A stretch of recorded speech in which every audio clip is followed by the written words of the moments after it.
सामान्य अध्ययन के सफर जीएस जॉर्नी में बहुत बहुत स्वागत है आप सभी का। एक बार फिर मैं आपके बीच उपस्थित हूँ करंट अफेयर्स के डेली टॉप 10 एपिसोड के साथ। करंट अफेयर्स के डेली टॉप 10 जिसमें 10 महत्वपूर्ण करंट अफेयर्स के क्वेश्चन होते हैं।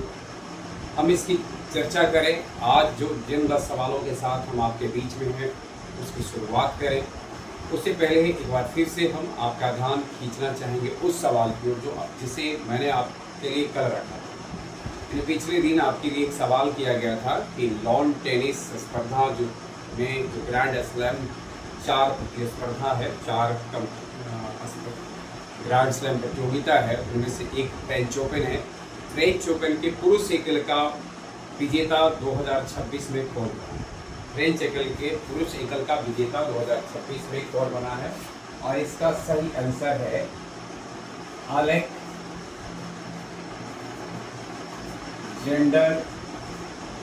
ज्वेरेव। अलेक्जेंडर ज्वेरेव एकल फ्रेंच ओपन एकल पुरुष एकल के विजेता बने हैं 2026 में। और आज के लिए सवाल है आपका, जिसका उत्तर आप कमेंट सेक्शन में जाकर दे सकते हैं। सवाल है आपके लिए, अभी एक बड़ी प्रतिष्ठित कंपनी है DRI।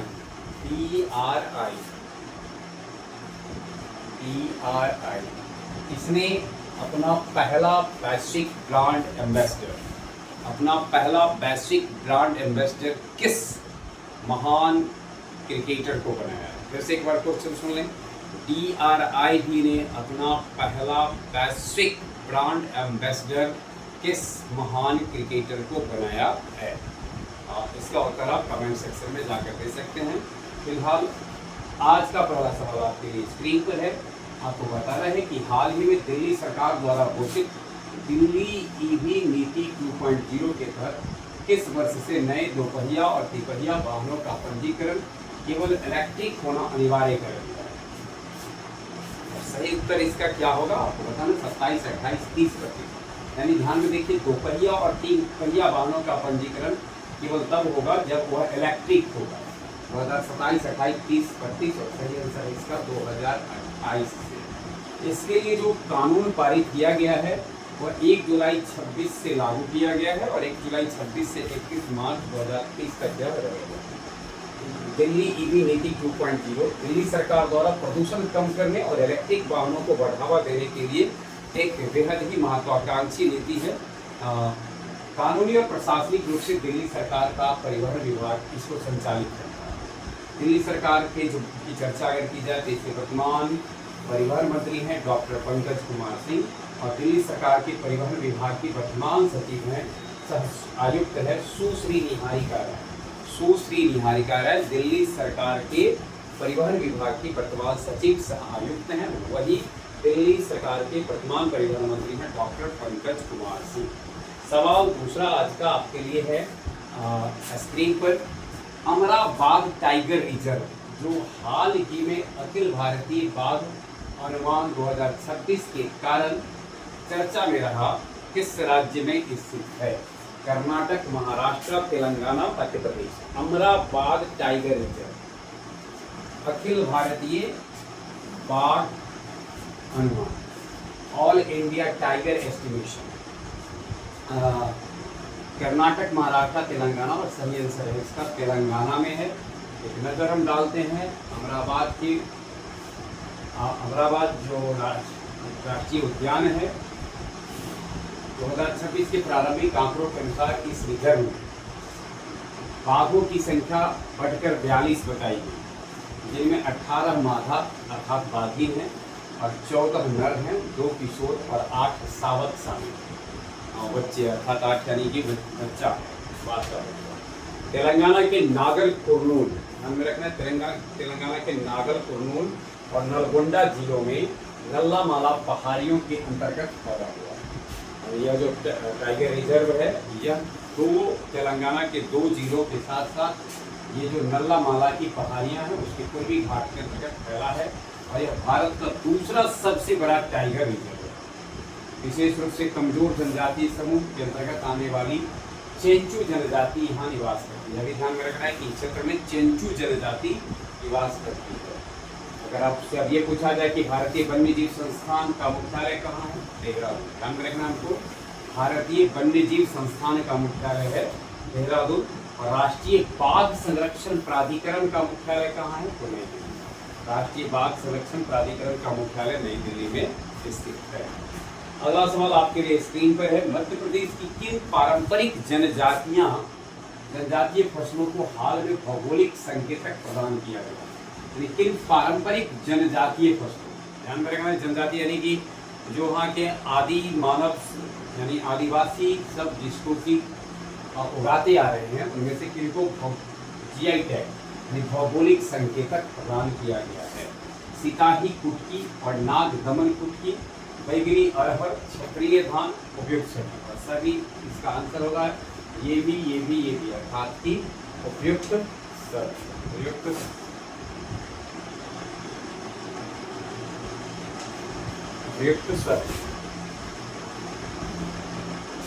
और सिताही कुटकी जो है वो छोटा बाजरा टाइप का है, लघु बाजरा कह सकते हैं इसको। वही नाग दमन कुटकी छोटा बाजरा लघु बाजरा का, यानी ये दोनों जो दिखाई है सिताही कुटकी और नाग दमन कुटकी, और बाजरा की एक किस्म। बैगनी अरहर स्थानीय तुअर यानी अरहर दाल जिसको लोग कहते हैं। महाकौशल क्षत्रिया धान यह पारंपरिक चावल है। मध्य प्रदेश के डिंडोरी, जबलपुर और कटनी क्षेत्रों में निवास करने वाली बैगा और गोंड जनजातियों द्वारा पीढ़ियों से इसको जैविक रूप से उत्पादित किया जा रहा है। यानी इनको का उत्पादन आपसे पूछा जाएगा कि किन जनजातियों के द्वारा किया जाता है, तो बैगा और गोंड जनजाति के द्वारा पीढ़ियों से किया जाता है। और इसका उत्पादन में सबसे खास बात यह है कि जैविक पद्धति से उत्पादित किया जाता है, अर्थात किसी भी प्रकार से खेत को कोई हानि इससे नहीं पहुंचता है। फसलों के वैज्ञानिक दस्तावेजीकरण और जीआई पंजीकरण की प्रक्रिया जवाहरलाल नेहरू कृषि विश्वविद्यालय जबलपुर द्वारा पूरी की। हाल ही में पश्चिम बंगाल के राजा रहात में खोजी गई परजीवी ततैया की नई प्रजाति टेट्रास्टिचस नारायण देवनाथ का नाम किस प्रसिद्ध व्यक्ति के सम्मान में रखा गया है? टेट्रास्टिचस नारायण देवनाथी का नाम किस प्रसिद्ध व्यक्ति के सम्मान में रखा गया है? ये है क्या? पहले परजीवी ततैया की नई प्रजाति, ततैया परजीवी की नई प्रजाति है टेट्रास्टिचस नारायण देवनाथी। नारायण कार्तिकेयन, नारायण देवनाथ, नारायण मूर्ति के नारायण। आप उसके नाम में गौर करें, आपको देखने को मिलेगा नारायण देवनाथी, और सही आंसर है इसका नारायण देवनाथ के नाम पर इसे रखा गया है। अगला सवाल से पहले थोड़ा सा इसका देखते हैं। नारायण देवनाथ बंगाली कॉमिक्स साहित्य के एक दिग्गज कलाकार थे। उनकी बंडू द ग्रेट, हांडा बुंडा, नोटे पोते जैसे बेहद लोकप्रिय और कालजयी कार्टून है। इसका उन्होंने बेहतर चित्रण किया। सूक्ष्म प्रजाति की खोज पश्चिम बंगाल के कल्याणी विश्वविद्यालय और मिस्र के काहिरा विश्वविद्यालय के कीट वैज्ञानिकों और शोधकर्ताओं की एक संयुक्त टीम द्वारा की गई है। टेट्रास्टिचस वंश के लगभग 500 जीवों के औषधीय, मतलब इसमें 500 जीवों के परजीवी लगभग रहे हैं, जिसमें से एक अभी आया है। और भारत में केवल, यह दुनिया भर में केवल तीसरा और भारत में दूसरा दर्ज मामला है परजीवी बना है। अभी हाल में यूक्रेन द्वारा विकसित उस लंबी दूरी का क्रूज मिसाइल का क्या नाम है जिसने हाल ही में रूस के वोल्गोग्राड क्षेत्र में हमला किया? रूस और यूक्रेन के बीच में, जैसा कि हम जानते हैं, पिछले 4 वर्षों से संघर्ष चल रहा है, और इस दौरान यूक्रेन ने एक मिसाइल डेवलप किया, और क्रूज मिसाइल, और उसने रूस का जो वोल्गोग्राड है उस पर हमला किया। आपको बताना है कि यूक्रेन द्वारा हाल ही में विकसित लगभग 3000 किलोमीटर की मारक क्षमता वाला है, और आपको बताना है कि इसमें से कौन है? FP flamingo, Neptune 2, storm shadow, HIMARS x, और सही आंसर है इसका FP5 फ्लेमिंगो यूक्रेन के द्वारा विकसित की गई मिसाइल है हाल ही में, जिसके द्वारा उसने रसिया पर आक्रमण किया है।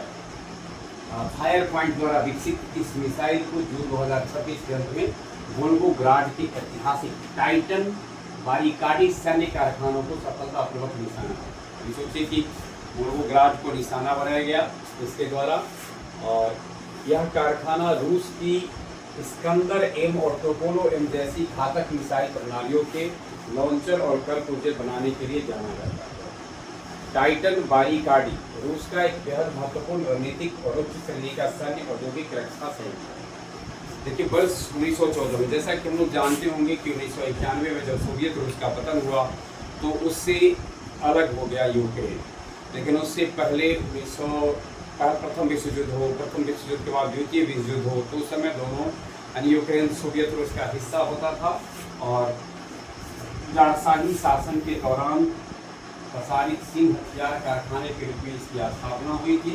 प्रथम विश्व युद्ध और द्वितीय विश्व युद्ध में जैसा कि हमने बताया कि संयंत्र ने सोवियत सेना के लिए हथियारों की आपूर्ति में बेहद अहम भूमिका निभाई थी। हाल ही में उड़ीसा सरकार द्वारा शुरू की गई गो ईस्ट पहल का मुख्य उद्देश्य क्या है? पूर्वी भारत में पर्यटन का विकास, उड़ीसा और पूर्वी भारत में औद्योगिक निवेश को बढ़ावा देना, पूर्वी भारत में रेल कनेक्टिविटी बढ़ाना, जैविक खेती को बढ़ावा देना। ये जो गो ईस्ट पहल है इसका मुख्य उद्देश्य है उड़ीसा और पूर्वी भारत में औद्योगिक निवेश को बढ़ावा देना। उड़ीसा और पूर्वी भारत में औद्योगिक निवेश को बढ़ावा देने के उद्देश्य से गो ईस्ट पहल को शुरू किया गया है। Go east government of Orissa नाम से देखिए, go east government of Orissa started investment accelerator and special task force. Orissa के वर्तमान मुख्यमंत्री ध्यान में रखना है मोहन चरण मांझी हैं, वही इसके राज्यपाल है रघुवर दास। और उड़ीसा सरकार का उद्योग विभाग ने इसे विकसित किया है। उड़ीसा की नोडल एजेंसी IPICOL द्वारा लागू किया।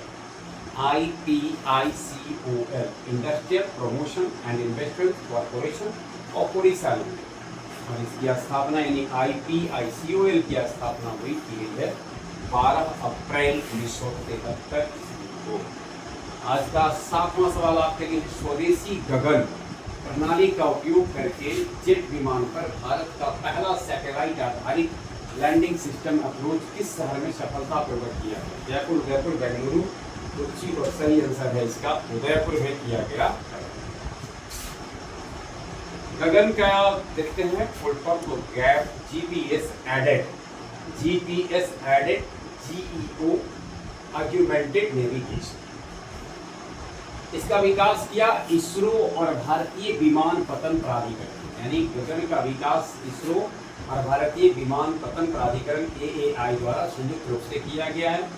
और इसका परीक्षण हुआ नागरिक उड्डयन महानिदेशालय के देख में किया गया है। नागरिक उड्डयन महानिदेशालय का मुख्यालय नई दिल्ली में है। अरविंदो भवन। जून 2026 में केंद्रीय गृह एवं सहकारिता मंत्री अमित शाह ने PM फैमिली केयर ट्रैकर के पायलट प्रोजेक्ट का शुभारंभ किस शहर में किया है? जून 2026 के यानी गांधीनगर, अहमदाबाद, सूरत, वडोदरा, और सही आंसर है गांधीनगर। गांधीनगर में सहकारिता मंत्री, गृह एवं सहकारिता मंत्री अमित शाह ने PM फैमिली केयर ट्रैकर के पायलट प्रोजेक्ट को आरंभ किया है गांधीनगर से। और इसको किस दिन लॉन्च किया गया है? 28 जून 2026 को लॉन्च किया गया है। हाल ही में जॉर्जिया के बटूमी में आयोजित FIDI FIDE विश्व कप में किस 11 वर्षीय भारतीय शतरंज खिलाड़ी ने अंडर 12 लड़कियों का खिताब जीता? मैडिसन लैम्ब्रैक्स, DB विजेश, अलीसा जेनियटा योंकर, और आर्यन बेकबोलोटोवा। सही आंसर है इसका DB विजेश मात्र 11 वर्ष की है और उन्होंने अभी अंडर 12 लड़कियों का खिताब जीता है, जो जॉर्जिया के बटूमी में आयोजित था। जॉर्जिया के बटूमी में आयोजित स्पर्धा को DB विजेश जीत पाने में सफल रही। केरल की तिरुवनंतपुरम की 11 वर्षीय भारतीय शतरंज खिलाड़ी ने इसको जीता है। इसका आयोजन 15 जून से 27 जून 2026 तक हुआ। टूर्नामेंट में 11 राउंड में से 9 अंक हासिल करके टीवी विजेश ने इस खिताब पर अपना कब्जा किया है। 11 साल की उम्र में यह उनका तीसरा विश्व खिताब है। बहुत ध्यान में रखें कि ये 11 साल की उम्र और तीसरा विश्व खिताब। 2025 में जब 10 साल की थी, अंडर 10 गर्ल्स वर्ग में टीजे विश्व कप और अंडर 10 रैपिड चैंपियनशिप की विश्व चैंपियन भी रह चुकी है। जैसा कि हम जानते ही होंगे कि इन दिनों मतलब पिछले कुछ 2 दशकों से 2 या 2 से अधिक दशकों से अगर कहा जाए तो शतरंज पर भारतीय जो दावा रहा हो काफी मजबूत रहा है। 10वां सवाल और आज का आखिरी सवाल है, हाल ही में किस दिग्गज भारतीय टेनिस खिलाड़ी और पूर्व एटीपी अध्यक्ष को राष्ट्रपति द्रौपदी मुर्मू द्वारा पद्म भूषण पुरस्कार से सम्मानित किया गया है? सानिया मिर्जा, लिएंडर पेस, विजय अमृतराज और रमेश कृष्णन।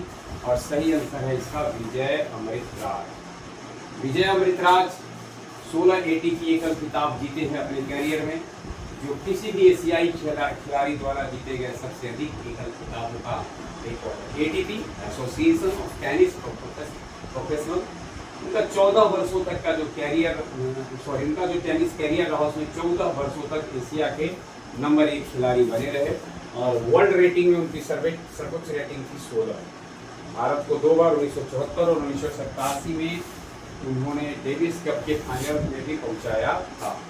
इसके अलावा यानी पद्म भूषण के अलावे अर्जुन पुरस्कार से 1974 में और पद्मश्री पुरस्कार से 1983 में अमृतराज को सम्मानित किया जा चुका है। International tennis hall of fame में भी इनको शामिल किया जा चुका है। ये थे टॉप 10 डेली करंट अफेयर्स के, जिसके साथ हम आपके बीच में उपस्थित हुए। बने रहे हमारे साथ, आज भर के लिए बस इतना।